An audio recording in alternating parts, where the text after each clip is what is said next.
A configuração exterior dos ossos. Os ossos têm uma forma diferente, característica de cada um deles. Contudo, tomamos sempre por base as relações que existem entre as suas três dimensões, o comprimento, a largura e a espessura, para os agrupar em três grupos: ossos longos, curtos ou cuboides e placoides ou achatados. Os ossos longos são os que possuem uma dimensão, mais concretamente e o comprimento, fortemente predominante sobre as outras duas. Nos ossos longos, distingue-se um corpo, ou diáfise, e duas extremidades intumescidas, ou epífises, que estão separadas da diáfise por duas metáfises, situadas entre a diáfise e a epífise.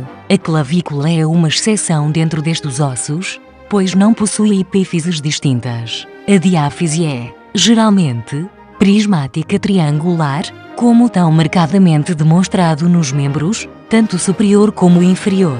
Os ossos curtos ou cuboides são tais que as três dimensões sejam aproximadamente iguais, não havendo nenhuma que predomine sobre as outras duas. Os ossos placoides ou achatados são caracterizados pela predominância do comprimento e da largura sobre a espessura, formando uma camada, quase como um pavimento. Aqueles apresentam duas faces e bordos cujo número varia consoante a forma do osso. Os ossos placoides ou achatados da abóbada craniana apresentam diversas camadas, duas camadas superficiais de osso compacto, a tábua interior e exterior, e uma camada intermédia de osso esponjoso, a diploé. Notem que a expressão talhado em bisel à custa de uma determinada tábua significa que a parte do bordo do osso correspondente à dita tábua apresenta aí um recorte diagonal, que substitui a superfície íntegra da respectiva tábua, no que se apelida de corte biselado. Imaginando um x-ato, a tábua à custa da qual é talhado o bisel será o menor dos lados da lâmina.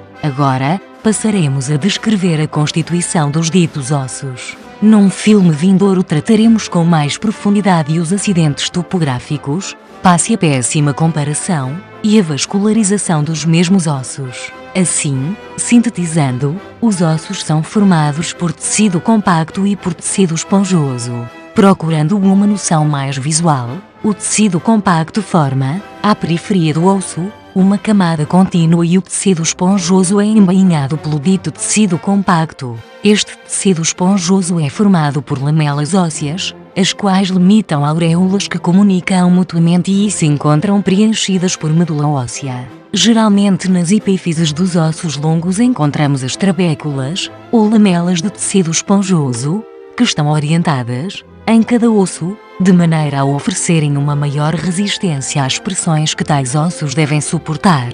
Um pouco à imagem dos discos intervertebrais que encontramos na coluna vertebral. A repartição do tecido compacto e do tecido esponjoso é um pouco diferente, consoante o tipo de osso. Nos ossos longos, o corpo é constituído por uma bainha de tecido compacto cuja espessura diminui, geralmente, da parte média para as extremidades. Alguns ossos constituem uma exceção, pelo que a espessura da bainha compacta é ferida pela resistência que os ossos devem opor, não somente às pressões, mas também às trações exercidas pelos músculos e ligamentos. A espessura da bainha compacta aumenta nas partes curvas da diáfise, porque estas estão mais expostas ao perigo de ruptura do que as partes retilíneas. Esta mesma bainha compacta limita uma cavidade que se estende sobre todo o comprimento do corpo do osso, o canal medular.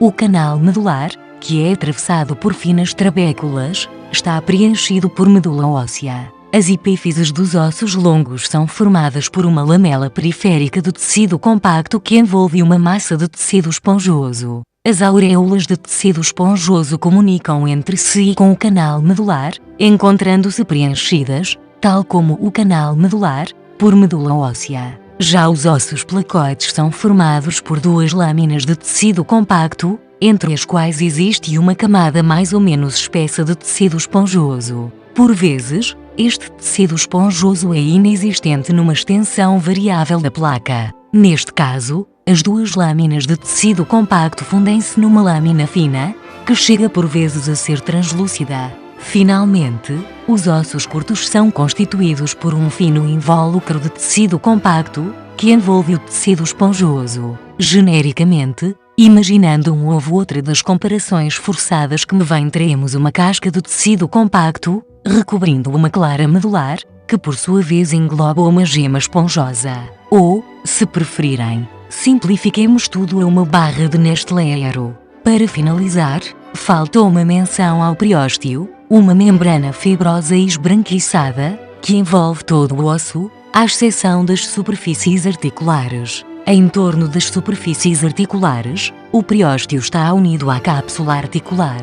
Este fino tecido adere aos ossos que embainha, fracamente na diáfise dos ossos longos e fortemente na base do crânio, nas epífises dos ossos longos, nos bordos e ângulos dos ossos placoides e nos ossos cuboides. O periósteo desempenha uma função essencial no desenvolvimento e na vascularização dos ossos, como veremos de seguida.